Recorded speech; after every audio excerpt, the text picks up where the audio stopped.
Hi, this is the last part of my 7-day virtual book launch, and I'm going to talk to you about what's next for nature. Uh, this will be the conclusion of the virtual book launch for Child of the Earth. I hope you'll forgive me if I keep looking at my notes because I can't remember things without looking at my notes. I'm not very good at that. What's next for nature? Well, we're in a very odd situation, but you know that already. When the Earth witnessed earlier pandemics, the natural world was altered by them.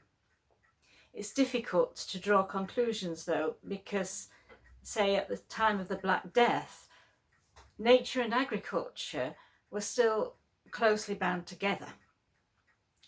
Those who worked the land, either for their own produce or to sell on the things they grew, worked alongside nature in order to maximise their yield. Today, it's a different story. We have a rather clinical system of farming today. Wildflowers, herbs, trees, and animals of all types are often at best disregarded and at worst eradicated. Going back to the time of the Black Death, the animals were left untended and many died. The hedgerows were allowed to grow into strips of woodland. Watercourses were polluted with the corpses of sheep and cattle, and it was a sorry state of affairs. But nature came back fighting. The British countryside would never be quite the same again, although some things were better, and it took that terrible loss of life to open people's eyes. It is a possibility that no matter how hard some of us have tried to engage others with our wonderful living world, this present pandemic is going to bring more awareness of it to many more people. This makes my heart sing,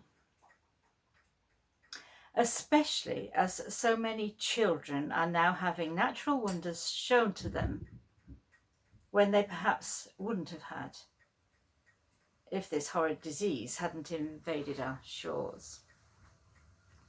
There is a welcome movement to observe and document aspects of the natural world in response to an essential requirement for keeping our collective chins up. You see, the future is in the hands of our children. It's for them, whether they're our biological children, our adopted children, or someone else's children thousands of miles away, that we must make colossal changes to our behaviour towards this planet.